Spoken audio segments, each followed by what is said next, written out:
Si tu savais comme on s'ennuie à la manée, tu m'écrirais bien plus souvent à la Manicouagan. Si t'as pas grand-chose à me dire, écris 100 fois les mots je t'aime, ça fera le plus beau des poèmes. Je le lirai 100 fois, 100 fois, 100 fois, c'est pas beaucoup pour ceux qui s'aiment. Bonjour, chers auditeurs, auditrices de Derrière l'image. Pour ce deuxième segment de l'émission, nous recevons Nadine Baudet. Bonjour Nadine. Bonjour. Et c'est une belle visite de Manicouagan ou l'île aux Outardes. Pointe-aux-Outardes. Pointe-aux-Outardes. Oui. Hein? Je connais moins bien ce coin-là. Il va falloir un jour là, que je me déplace et aller vous visiter. On se rappelle, Nadine, qui est la fille du cratère, 2019. La Maison des Syriens, 2018. Puis il y a eu aussi, ça je l'avais pas vu, hein, les Syriens, Port-Neuf, une histoire d'accueil, en tout cas 2020. Et là, Manicouagan, Oui. 2025. Moi, ce qui me frappe, c'est que dès l'ouverture de ton film, tu mentionnes que finalement, c'est ton premier film. Hein? Tu dis Manicouagan est le 5e long métrage. C'est le film que j'aurais aimé faire en premier, mais je n'avais pas l'expérience pour le faire à l'époque. Puis le documentaire porte sur d'autres sujets, et ainsi de suite. Hein? Mais tu filmes, hein? Je veux dire, des premières images que lorsque tu étais jeune. À quel point c'était important pour toi de revenir chez toi, de donner la parole à ces gens, de tisser des liens profonds entre les humains, la nature, puis un peu de mettre une empreinte sur tout ce territoire géomorphologique, socioculturel et tout. C'était en toi, là. Il y avait un appel à la cinéaste. En fait, juste de mentionner ça, ça vient beaucoup me chercher émotivement. C'est absolument vrai. Moi, je viens de la Côte-Nord, puis sur la Côte-Nord, à l'époque, il n'y avait pas... je savais pas ce qu'était le cinéma documentaire. C'est aussi simple que ça. Je connaissais pas l'existence du cinéma documentaire. Mais j'avais eu, dès ma vingtaine, après mon deck en sciences, j'avais eu l'élan de me louer une caméra, puis j'avais eu envie de créer une œuvre qui n'a jamais vu le jour parce que, comme je l'ai dit dans le film, c'est vraiment sincère, la vie m'a amenée ailleurs. Mais je suis restée tout au fil de mon existence dans les années qui ont suivi, je suis restée un peu habitée, pas un peu, mais beaucoup habitée par ça. Puis je recueillais des images plus intimes, plus personnelles de mes enfants, du territoire, sans trop savoir ce que j'allais faire avec ça. Puis, vers les années 2020, j'ai senti que c'était le temps de donner vie à ce que je portais depuis si longtemps. Puis c'est ce que j'ai fait. Puis, c'est vraiment une œuvre plus intime que les autres. C'est très intime, c'est très intime. Il y a beaucoup de thématiques dans ton film, mais là, j'essaie de retrouver les noms, puis mais c'est pour moi, je veux dire, la dernière image, on peut le dire de cette façon-là, qui est la plus importante du film. Ce film-là est dédié, finalement, à tes 3 filles, Ophélie, Laure-Lou et... Flavie, voilà, je cherchais le 3e nom. Hein. C'est un film sur la transmission. Il y a plusieurs thématiques, mais je veux dire, on sent chez toi cette volonté de transmettre un legs. Hein? Et il y a quelques images aussi qui sont très personnelles, parce qu'on les voit sur la berge, et tu mentionnes que ta mère, je veux dire, lorsque tu étais probablement enceinte de toi, allait régulièrement mettre tes pieds dans l'eau, puis te bercer un peu par cette nature, cette eau, et que tu as fait la même chose. Donc, il y a derrière, je veux dire, ce film-là, cette volonté, bon, là, c'est une lettre d'amour, mais aussi, je veux dire, de transmettre à tes enfants, je veux dire, ce que toi, tu as reçu. Oui, parce que je considère que c'est un privilège d'être née là-bas. Tu sais, avec mon regard d'adulte aujourd'hui, je suis profondément une fille de région. J'adore la Côte-Nord. puis que mes parents m'aient mis au monde dans cette région-là. Je considère que c'est un privilège, ce que j'ai vécu avec eux, d'écouter le silence, de vivre un paquet de choses, d'aller à la rencontre, le rythme et tout. Moi, j'ai voulu le transmettre à mes enfants, j'ai voulu en témoigner. Puis c'est beaucoup ce qui a guidé aussi ma démarche. Oui, c'est la transmission. Parce que tu rencontres plusieurs intervenants durant le film. On suit à la fois des Inuits, Mme Savard, sur mémoire qui est le relais, ainsi de suite. Donc ça, oui, c'est entre guillemets fondamentalement important dans ton film. Mais également, il y a cette volonté de mentionner que les gens qui sont sur place, comme tu viens de le mentionner, je pense que c'est Guy Boudreau, si on est fidèle, qui le mentionne, puis Michel, et ainsi de suite. Il dit c'est pas un refuge. Parce que ces gens-là sont isolés. Hein? Les premières images de ton film sont magnifiques. On prend la route, et là, on rentre dans le bois. Disons les choses telles qu'elles sont, on rentre dans le bois et on rencontre ces gens-là qui sont totalement isolés, en un camp, et ainsi de suite. Puis là, tu te dis, pourquoi? On peut avoir plein d'idées. Ils sont ludiques, est-ce qu'ils échappent à quelque chose, ainsi de suite. Alors que non. Hein? Et comme tu viens de le dire, il le mentionne, c'est pas un refuge, c'est pas une réaction au monde occidental, je me sauve pas, j'ai rien quitté, je suis revenu. Hein? Et cette volonté, presque pour toi, finalement, d'être en exil et de revenir chez toi, et aussi, je veux dire, au cœur du film. Oui, c'est ça. À travers leurs paroles, bien sûr, les intervenants que vous avez rencontrés. Oui, parce que je me suis toujours sentie... J'ai toujours eu un rapport un peu d'amour avec mon territoire. Puis, dans le fond, ma quête de départ, quand je suis partie du fleuve pour remonter jusqu'au cratère de Manicouagan, je voulais aller à la rencontre des gens puis essayer de découvrir quel était leur lien avec ce territoire-là, voir si j'étais normale, en quelque sorte. Puis finalement, j'ai rencontré Guy et j'ai rencontré Michel, les Inuits, puis je me suis aperçue que même les scientifiques, tout le monde a un lien intime qui lui appartient avec cet univers-là. Puis oui, eux, ils ont choisi de vivre là, sont pas dans la fuite, au contraire, sont dans le moment présent, puis sont dans la reconnaissance, puis sont liés au monde aussi, là, ils sont pas déconnectés du tout, là. Puis, il y a une volonté aussi de retracer l'histoire. Parce qu'il y a ce retour, il y a cette redécouverte, disons, de territoire, découverte de gens qui y habitent, mais très rapidement dans ton film, j'ai comme le deuxième arc narratif, dans la deuxième partie, c'est d'essayer de nous expliquer un peu c'est quoi cette histoire-là. Ben, dès le départ, tu le mentionnes parce que c'est un astéroïde, ça fait des millions d'années, et ainsi de suite.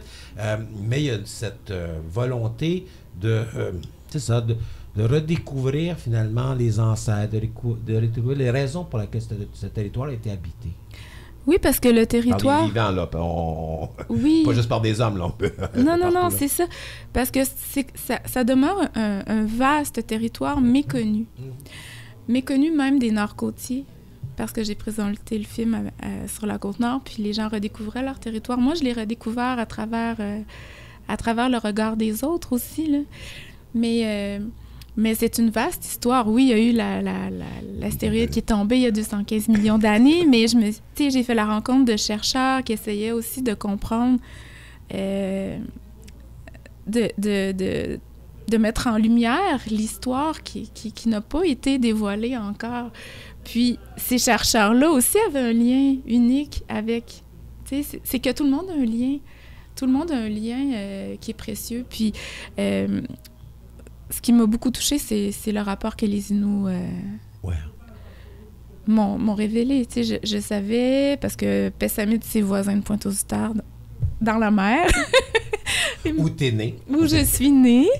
Les gens de la communauté me l'ont dit, on est voisins, mais en même temps, j'ai vraiment tellement mieux compris tout ce qui s'était passé avec la création des grands barrages. Pour moi, c'était important de dévoiler toute cette histoire-là puis les impacts que ça avait eu. C'est un film qui questionne beaucoup les traces qu'on laisse. Effectivement. Puis, ça arrive quoi dans la deuxième partie du film, là, quand on parle toujours un peu d'acte narratif. Hein? Donc, on est autour de la 30e minute où là, tu parles de Manic 5 et tu filmes, je veux dire, le barrage, avec un long travelling. très lent, OK? Et tu utilises un mot, dire, qui, je pense, pour le spectateur en tout cas, indique ta position. Hein? Tu parles du monstre. Parce que ton père y a travaillé. Enfin, il était sur le comité, je veux dire, de prévention, si ma mémoire est fidèle, et t'entendais parler, finalement, je veux dire, qu'à n'importe quel moment, je veux dire, ce barrage-là pourrait, je veux dire, rompre et, je veux dire, vous inonder. Et dans ta mémoire, je veux dire, je pense que d'enfant, c'est quelque chose de dangereux. Donc, il y avait cette idée de monstre qu'on a toujours dans lorsqu'on est enfant. Mais oui, tu utilises ce langage d'enfant, mais pour nous ramener dans le présent où le monstre n'est plus juste un monstre imaginaire, c'est un monstre réel. Et que ce monstre-là a eu des répercussions, parce qu'on parlait des Inuits, a eu des répercussions énormes sur leur manière d'être, leur manière de vivre, sur la délocalisation aussi, je veux dire, de ces gens-là. Puis tu mentionnes entre autres dans le film que tu as découvert un mot qui s'appelle ennoiement et qu'il y a des impacts. Et ça, on en parle effectivement très peu. Oui, on en parle un peu chez certains environnementalistes, des gens qui veulent défendre le territoire, mais disons que c'est pas un discours ambiant. Non, on parle surtout de la forêt. Oui. Qui est sous l'eau, puis mais moi, ça, je l'ai découvert en faisant le film, qu'il y avait tous ces camps-là, Inuits, qui étaient ennoyés. Puis le mot ennoyé, je trouve qu'il y a une puissance démesurée, là, qui est tout à fait à l'image de ce qu'eux ressentent par rapport à ce qu'ils avaient. En fait, c'est une dépossession, là, qu'ils ont vécu totalement, là. Et ton film, oui, t'aimes le territoire, mais c'est un territoire, parce que dès le départ, je pense, là, c'est Guy Boudreau qui parle d'un territoire inhospitalier. Hein, parce que lui, on venait de Gagnon, puis quand il regardait un peu l'histoire, on parlait de la Côte-Nord comme d'un territoire inhospitalier. C'était pris en possession par les mines, disons ça de cette façon-là, là, si je vais être gentil. Oui, on a développé des villages artificiels autour de ça. Mais on s'aperçoit que ce territoire-là, que tu aimes énormément, que tu nous présentes, je veux dire, est encore, je veux dire, en état, je veux dire, de perte et encore en situation critique. Voilà le mot, situation critique. Parce que, je reviens à Mme Savard, là, avec son super relais, je veux dire, la petite madame, elle va fermer. Et la fin, et puis les gens de la communauté Innu le mentionnent, à partir du moment où l'électricité est arrivée, c'était la sédentarisation. Puis les premières images, c'est très nomade, hein, avec des images d'archives. Donc, on s'aperçoit le territoire change, mais il est aussi déjà dans une situation un peu critique par rapport à l'avenir. Bien, c'est toujours d'actualité. Le film dresse un portrait au fil des années qui viennent de passer, mais je veux dire, le réennoiement du territoire, c'est encore possible. Les centrales hydroélectriques sont en train de se faire pas réhabiliter pour avoir plus de puissance. La forêt, en ce moment, on voit beaucoup le discours des Inuits. La forêt est menacée encore de coupe forestière. Tout est encore là, il n'y a rien d'acquis. C'est pour ça que c'est une réflexion en même temps sur l'avenir de ce territoire-là. Est-ce que les gens, quand tu es arrivé, tu étais les voir, tu leur as dit « Ah, ben moi, je vais faire un film sur ce territoire-là. » Quelle a été leur première réaction? Parce que tu en nommes quelques-uns, hein? Cécile Saint-Onge, Edgar Saint-Onge, là, on parle principalement des gens de Pessimite, M. Vachon également. À quel point eux étaient fiers d'en parler, ou il y avait une certaine retenue, parce que tu sens que certains témoignages sont chez eux, sont encore empreints, je veux dire, de certaines formes de tristesse, nostalgie d'un certain temps. Quel était leur contact avec eux? Comment s'est fait, je veux dire, un petit peu ce rapprochement avec ces gens-là? Bien, en fait, moi, je leur ai exprimé que je voulais comprendre quel était leur lien avec le territoire. C'était vraiment toujours ça, ma quête. Puis Madame Desanges, Saint-Onge, entre autres, m'a beaucoup touchée parce que... en fait, ce sont les derniers qui sont allés sur le territoire. Il y en a d'autres dans la communauté de Pessamit, mais ceux qui sont dans le film, c'est parmi les derniers. Là. Ils sont très, très âgés. Puis, quand Madame Desanges m'expliquait que telle chute était magnifique, qu'elle était dans ses souvenirs d'enfance quand elle s'approchait en canot puis qu'elle sentait la fraîcheur de la chute et que ces chutes-là n'existent plus et qu'elle ne peut pas les montrer à ses enfants puis à ses petits-enfants. Moi, ça, j'ai trouvé ça bouleversant. Est-ce que ça résonnait en toi par rapport à ton enfance? Bien, ça résonnait dans la mesure où je me disais, elle est habitée par ça, ça va rester un paysage intérieur. Puis le défi dans le film, c'était de le mettre en image, de transmettre ce qui n'existe plus, parce que les Inuits sont nés là où il y avait les grands portages, mais les grands portages, c'est là où il y avait les plus belles chutes. Et ce n'est plus là, ça n'existe plus. Fait que c'est sûr que ça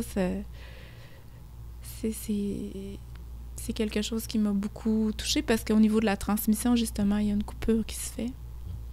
Et tu as passé quand même plusieurs années à filmer, je pense, ces paysages, ces gens, parce que la nature, les saisons, le mode de vie sur la Côte-Nord, pour moi qui n'ai jamais habité, a compris que les saisons sont extrêmement importantes, puis ils nous le répètent aussi, je veux dire, les Inuits le répètent régulièrement. C'est important de pouvoir avoir ce cycle de vie, de pouvoir retransmettre à la fois des saisons d'été, d'hiver, automne, printemps, mais principalement, on reconnaît plus la neige et l'hiver et le soleil d'été.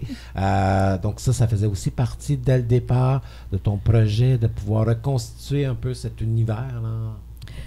Oui, ben en fait, j'ai commencé en pleine pandémie la recherche de ce film-là. Un classique aujourd'hui, hein? Tous ceux qui sortent des films en 2025 nous parlent toujours de la pandémie. Comme quoi, parfois, ça a été très bien, parce qu'ils ont eu du temps pour pouvoir préparer leur film. Oui. Donc, on peut aller faire du repérage sans aucune personne sur le terrain. C'est ça. Il y a eu beaucoup d'embûches, parce qu'on ne rentrera pas là-dedans, là, au niveau territorial, justement. Mais dans mes films, je trouve toujours important de prendre le temps d'inscrire, surtout... Le territoire est omniprésent. Là. C'est quelque chose qui m'habite énormément. Fait que c'est clair que les saisons allaient être incarnées dans l'œuvre. Puis on ne s'est pas badré avec les saisons au montage avec Anne-Gabrielle. Non, on joue... Vraiment pas. C'était... On est là, on vit ça, puis c'est comme ça que ça se passe. Puis voilà, c'est fondamental. Mais le temps n'est pas pareil non plus, le rapport au temps. Non, et...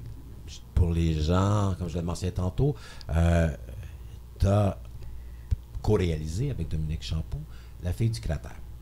Et je regardais ton film, puis on sait, je veux dire, bon, l'hommage à Yolande Perrault, toute cette grande tradition, un peu du documentaire québécois, un certain cinéma direct, du territoire. Et là, je regardais, je disais, il y a vraiment une continuité dans, je veux dire, ce que tu t'avais présenté dans La fille du cratère et ce que tu fais là. Tu es dans la même tradition que Pierre Perrault et inévitablement Yolande, qui l'accompagnait, je veux dire, sur tous ces tournages. Bien, c'est Yolande qui m'a donné inconsciemment le courage d'aller puiser là d'où je venais. Ah oui? Oui, parce que Yolande, une des premières rencontres qu'on a fait avec elle, Danick et moi, elle a dit, moi, je suis la fille du cratère. C'est elle-même qui s'était nommée comme ça. Je suis comme je suis parce qu'il y a eu la météorite qui est tombée sur Charlevoix. Puis elle avait un lien extrêmement fort avec son territoire d'origine. Puis moi, là, j'ai fait, dans le fond, je suis pas toute seule à posséder ce lien-là. Puis c'est ça qui a germé en moi, puis qui m'a donné le courage de faire Manicouagan. Puis il y a aussi une histoire de météorite, puis il y a aussi une histoire de cratère, parce que là où la météorite est tombée, c'est 400 km au nord de mon village de Pointe-aux-Outardes, mais Pointe-aux-Outardes existe géomorphologiquement parce qu'il y a eu la météorite, les grandes rivières outardes et Manicouagan qui ont créé un delta sablonneux qui avance dans la mer. Fait que, pour moi, il y avait plein de choses qui résonnaient, là. Puis, tu nous fais découvrir des gens, je ne sais pas par tradition, les Inuits sont toujours un peu plus réservés. Ça prend un certain moment pour établir un contact avec eux et une certaine forme de confiance. Mais dans le cas du Kangourou, avec Guy et Michel, eux, ça semble dire tellement naturel. Et là, on découvre deux personnages particuliers. Je ne sais pas comment on va les définir, mais ils ont quelque chose, hein? Ils ont une croyance finalement à ce camp. Ils aiment leur territoire. Eux, c'était facile de placer la caméra devant eux puis les laisser parler, puis qu'ils semblent d'une certaine naturelle chez eux. Oui, ben Guy, en fait, on a développé une amitié aussi avec le temps. Là. Guy, c'est un être profondément sensible, très attaché, donc il s'est ouvert. On a vécu beaucoup de belles choses ensemble. On a passé beaucoup de temps quand même en tournage, en recherche. Puis Michel, c'était quelqu'un qui voulait pas être devant la caméra d'emblée. Mais finalement, il s'est laissé apprivoiser. Puis Michel... Convaincre par toi?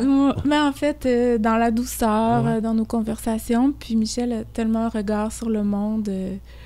Il y a un recul sur sa position au pied des monts Grou et semble isolé, mais Michel, c'est un philosophe, c'est un sociologue qui a un regard extraordinaire sur la société aussi. Fait que ça a été précieux comme rencontre. Michel est décédé d'ailleurs. Ah ouais? Désolé. Il en parle un peu dans le film. Il préparait les hivers avec son bois. Donc, je pense qu'il fait ressentir de l'intérieur, finalement, aussi. Hugo me dit toujours qu'il ne reste pas beaucoup de temps. On a parlé un peu de ce travail de caméra inspiré par, je veux dire, cette tradition du cinéma direct. Mais un autre élément qui est extrêmement important dans ton film, c'est la musique et le son. Parce que ce film est porté par la musique et par le son. C'est entre autres Martin Lizotte, je pense, qui a travaillé avec toi. Et il réussit, à travers ses choix musicaux, à bien nous imprégner de l'atmosphère. Tu connaissais Martin? Parce que je pense que c'est aussi un gars de la Côte-Nord dans le coin, un truc semblable. Mais Martin habite la MRC de Portneuf à Deschambault. C'est quelqu'un qu'on apprécie beaucoup, qui a fait la musique. Qui est à côté du fleuve. Oui, il connaît bien le fleuve. Mais c'est un compositeur, c'est un pianiste, c'est un auteur-compositeur-interprète aussi. Puis c'est un compositeur extraordinaire. Il y a eu quand même assez carte blanche pour faire la musique du film. Tout est une musique originale. Alors, on écoutait les scènes ensemble, puis Martin faisait des propositions. Puis ça a vraiment été un grand bonheur de travailler avec lui. La musique... parce qu'à travers sa musique, on sent la présence du fleuve. C'est pas facile de filmer l'eau, en passant, je veux dire, de donner un sens. Toi-même, tu le dis, hein? Je veux dire, je t'entends, je te vois, je ressens quelque chose, mais la caméra, elle a les limites. Hein? Donc, d'arriver à pouvoir traduire cette émotion-là par des images et des sons, c'est un défi. Hein? Et effectivement, je pense que la dimension sonore, parfois, sert mieux certaines images que de juste filmer. Par exemple, l'eau, on l'a déjà vu, l'eau. Oui, bien, quand une image était dans le film, c'est parce qu'on ressentait quelque chose à la base. Puis c'est sûr qu'à la conception sonore, Olivier Calvert aussi a fait un travail incroyable avec Martin. Il y a vraiment un aspect très organique là, au niveau du mix aussi. Nadine, c'est tout le temps qu'on avait. Ça passe relativement vite. Hein? Merci beaucoup. Merci. Donc, on rappelle qu'il y a eu une avant-première au cinéma Cartier à Québec, parce que, bon, en étant de la Côte-Nord, pour une fois, les films peuvent sortir à Québec avant Montréal. Le film est présenté depuis hier à la Cinémathèque québécoise. Il y a aujourd'hui une ciné-rencontre au cinéma Beaubien à 18h30. Tu vas être sur place, bien sûr, animé par Noémie Descarigas-Daigneault. Et jeudi, Tapis Rouge, Trois-Rivières, cinéma public vendredi, et Sherbrooke.